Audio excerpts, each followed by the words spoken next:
मील फी घंटे की रफ्तार से हो, तो ये तो आप बैल मुझे मारने वाली बात है ना।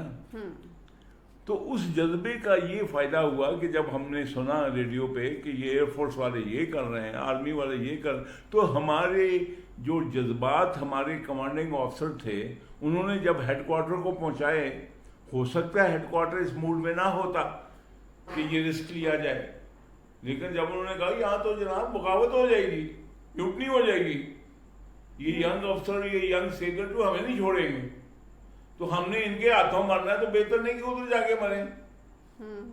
ये जज्बा था। ये मैं हकीकत की बात नहीं कर रहा हूँ, नेवल हेडक्वार्टर ने तो ऐसे मामला के मुताबिक प्लानिंग की हुई थी, लेकिन मैं जज्बात की बात कर रहा हूँ। ये जज्बात थे हमारे। तो मैं ये समझता हूँ कि अल्लाह का शुक्र है इस कौम के। लेकिन एक बात जो बाद में समझ आई और अब भी समझ, अब भी वही कि कौमें बचाती हैं मुल्कों को, फौज नहीं बचाती है। ये तासुर गलत है कि फौज बचाती है, कौमें बचाती हैं। नजरिया पाकिस्तान फौज ने नहीं बचाना है, नजरिया पाकिस्तान कौम ने बचाना है। और ये कौम अगर फौज के पीछे ना हो तो फौज जीरो है। हमने देखा बाद में 71 में हमारे साथ हुआ। लेकिन उस वक्त जो एक यकजा हो के हम लड़े, तो ये है कि हमें जब तक ये एक जो है वो यक कालब वाली बात ना हो, दो जिस्म और एक दिल ना हो, उस वक्त तक। लेकिन ये तभी मुमकिन है कि अगर जज्बा ईमानी हो। आप जिस मुल्क को आपने इस्लाम का किला कहा, इस्लाम के नाम पे लिया, तो वहाँ इस्लाम होगा तो ये जज्बा होगा। अगर मैं लड़ूं गोरे के लिए और इबादत अल्लाह की करूं, तो मुझ में जज्बा कहाँ से आएगा? सही। ये हमें लेसन है 65 वार के, कि ये हम लोगों में गलत तासुर दे रहे हैं कि हमने बचाया। नहीं, आपने बचाया है, आपने बचाया है, हमें आपने बचाया है, क्योंकि आपने हमारी तनख्वाह दी है, आपने हमें गोलियां लेके दी हैं, आपने हमें बंदूक लेके दी है, आपने हमें जहाज लेके दिए हैं, आपने उसमें तोपें लगा के दी हैं। अगर आप ही ना दें तो हम क्या लड़ेंगे? हम सलाम करते हैं अपनी कौम को, हम सलाम करते हैं अपने उन लोगों को जो हमारी इज्जत करते हैं। इसलिए हमें जो है, हम उन जज्बों को सलाम करते हैं जिन्होंने ये मुल्क बनाया। हम तो उन जज्बों को अगर नहीं हमने संभाल के रखा तो मुल्क तो का कोई फायदा नहीं है। तो मैं समझता हूँ कि दूसरा बड़ा रोल जो था हमारे शायरों का, अदीबों का, हाँ जी, और माशाल्लाह जो हमारे नगमा नगार थे उनका, और जो गाने वाले लोग थे उनका, कि उन्होंने अपनी दिल से वो आवाज़ें जो निकलती थी उनकी, वो उनकी रूह की आवाज़ें थी। वो उनकी ये आम मौसीकी नहीं थी। हाँ जी, ये जितने मर्जी तराने ISPR बना ले, ये नहीं थे। वो ISPR नहीं थी तराने बनाने वाली, वो खुद मैडम नूरजहां थी वो बनाने वाला। ये जो है ना, उधर भी आप सुने आपने तराने? हम वो तो सुनते थे। उसके बाद फिर जो बारी बारी जहाज आते थे, तो ये सारे ये माशाल्लाह उस वक्त के जो अदाकार थे, मोइन था हमारा, वो जो है, ये सारे फनकार जो है, ये फौज के साथ 65 की जंग के बाद गुल मिल गए। अच्छा। ये उसके बाद ये देखो ना, हमें इज्जत हमने कौम ने दी 65 की जंग पे। कौम ने 65 की जंग से वजह अभी तक इज्जत है ना। जी बिल्कुल। हमारी कारकर्दगी की वजह से इज्जत है ना। खाली हमारे रैंक लगाने पे तो इज्जत, कोई कहता भी रहे तो इज्जत नहीं है ना। डॉक्टर, फौज और जज अपनी कारकर्दगी की बुनियाद पे इज्जत हासिल करते हैं, अपने रोब की बुनियाद पे नहीं। तो हम अगर देखा जाए तो 65 की जंग वो कारकर्दगी की मिसाल थी कि दुश्मन कह रहा पाटापुर पे पहुंच गए कि शाम को ये जहाँ पे भी पब्लिक लाइब्रेरी है कायदे-आज़म वाली, वहाँ मैं एक विस्की का पैग पीऊंगा। पीसी में कहा था कि पीसी नहीं, पीसी नहीं ये कायदे आजम लाइब्रेरी की जी, कायदे-आज़म लाइब्रेरी जिमखाना होता था, क्लब होता था इसमें जी।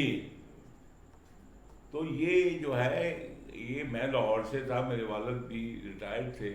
तो जब मैं वापस मेरा जहाज आया, मैंने घर वालों को टेलीफोन किया। कितने दिन बाद आया?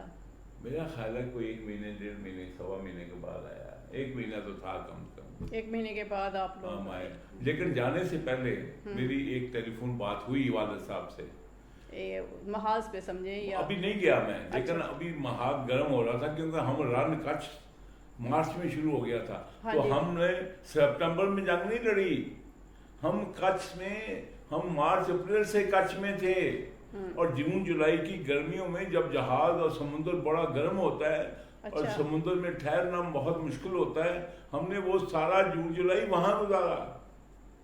तो जब कभी मतलब आया, घर वालों से बात हुई, तो मेरे वालिद साहब ने एक ही कहा कि बेटा हमारा नाम रख लेना। और मेरा क्या था, मुझे पता, जब मैं बाप का नाम रखता हूँ, अगर तो मैं इस जज्बे के साथ रखता हूँ कि मैं इस्लाम का रख रहा हूँ, कि मेरा बाप इस्लाम के नाम पे आया था इधर, किसी जर्नैल के नाम पे तो नहीं आया था, या नवाब के नाम पे तो नहीं आया था ना, या कायदे-आज़म के नाम पे तो नहीं आया था ना। वो तो पाकिस्तान का मतलब क्या, ला इलाहा इल्लल्लाह के नाम पे आया था। तो मैं जो अपना सब कुछ दे रहा हूँ, तो ला इलाहा इल्लल्लाह को दे रहा हूँ। इसलिए हमें हमारी कोई फिक्र ना करो, तुम अपनी ड्यूटी पूरी करो। और यही हाल एयरफोर्स का था, यही आर्मी का था, यही नेवी का था। यानी आसार तो थे, नजर आते थे कि जंग होगी। देखें, आसार तो उसी वक्त से शुरू हो गई थी जब पाकिस्तान ने वहाँ नॉर्दर्न साइड पे किया, कश्मीर, मकबूजा कश्मीर में जब हुआ ये छम्ब जोड़िया के पास जब क्या हुआ। हाँ जी। तो वो कहते हैं कि धुआं तो उठता है ना, आग लगने से पहले धुआं तो उठ रहा था, लेकिन हमने तो तैयारी थी वैसे, अगर नहीं धुआं उठ रहा था तो ये था कि हमला हो सकता है। और एक होता है कि आप जो है, अगर आपको भाई दो रह रहे हैं, तो वो दुश्मन बॉर्डर बन के नहीं रहे होते हैं। दुश्मन तो शरीका वालों पासों गर्म आनी होती है ना, शरीक लावे नहीं करती कुड़ी नूं। लेकिन अगर घर में बहन भाई जो है वो लड़ पड़े और आपस में ज्यादती करें, तो फिर आपस में भी दुश्मन बन जाते हैं ना। हाँ जी। हम भी तो दुश्मन नहीं बने इस पाकिस्तान के आपस में। भाई यही पाकिस्तान था ना, क्या उस वक्त ला इलाहा इल्लल्लाह नहीं था? तो फिर उनके खिलाफ लड़े ना हम, और वो हमारे खिलाफ लड़े। तो दुश्मन ने तो फायदा लड़ाई का उठाना ही होता है, तो उन्होंने क्या लड्डू बांधने होते हैं। लेकिन ये मैं दोबारा कहना चाहता हूं, ये फौज का कमाल नहीं है, ये कौम का कमाल है कि वो अपनी हांडियां उठा के बॉर्डर पे जा रहे हैं, वो पराठे बना के दे रहे हैं, जहां कहीं जीप खड़ी कर गए वहां चाय ला के दे रहे हैं, चूम रहे हैं, उनके जूतों को चूम रहे हैं, उनके हाथों को चूम रहे हैं। हम जब आए तो जो लाहौर कराची के शहरी जहाज़ों पे वो आए, तो हमें उन्होंने जफियां डाली, हमारे माथे चूमे। तो ये तो कौम का सलाम है ना। हम कहते जी हमने बड़ा तीर मार, नहीं, आपने हमें जो जज्बे भरे, आपने जो हमारी खिदमत की, आपने जो अपने बच्चे भूखे रखे, आपने जो अपने बच्चों को नंगे पांव रखा ताकि हम इन महाजों पे लड़ सकें, तो मैं तो सलाम आपको करता हूं, क्योंकि आप भूखा पेट रह के आपने मेरी गोली लेके दी मुझे। तो ये गलत फहमी है कि हमने पाकिस्तान को बचाया। पाकिस्तान को उसके नजरिया ने बचाया। पाकिस्तान का मतलब क्या, ला इलाहा इल्लल्लाह। लेकिन अगर मैं नजरिया कोई और किसी की जंग लड़ूंगा तो फिर वो नजरिया तो नहीं होगा। इसलिए सबसे बड़ी स्ट्रेंथ किसी भी कौम में और जंग में लड़ने की फौज और कौम की यकजहती है। बिल्कुल।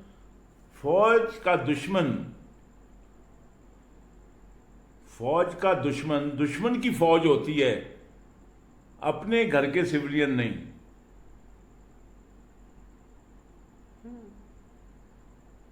मेरा दुश्मन इंडिया की फौज है ना। हाँ जी बिल्कुल। आप तो नहीं है ना। इसलिए हमें अपने डायरेक्शन में ये रखना चाहिए, हमारा दुश्मन हिंदुस्तान है, अपने शहरी नहीं है। बिल्कुल। हम अगर आपस में ही जोड़ डालें तो हिंदुस्तान को हमें फतह कर, अच्छा फिर हिंदुस्तान हमें फतह करके क्या हमें खा लेगा? ये भी मैं गलतफहमी दूर कर दूं कि मैं सिर्फ आपको अच्छी अच्छी बातें करूं, मैं गलतफहमी दूर कर देता हूं। हमारे बगैर भी अगर इस कौम ने जिंदा रहना तो हमारे बगैर भी नहीं हिंदुस्तान के काबू आएगी। वो इत्थे तो सारे जेडे गोश्तखोर ने, वो एक अद्धा बटालियन एक अद्धा डिवीजन तो इन्होंने उन्होंने तिक्के बना के खा जाने हैं। ये गलतफहमी है कि हम पाकिस्तान को बचा रहे हैं। पाकिस्तान को बचाने वाली पाकिस्तानी कौम है, और पाकिस्तानी कौम जो है अपने नजरिए के दिफा के लिए सब कुछ कुर्बान करने के लिए तैयार है।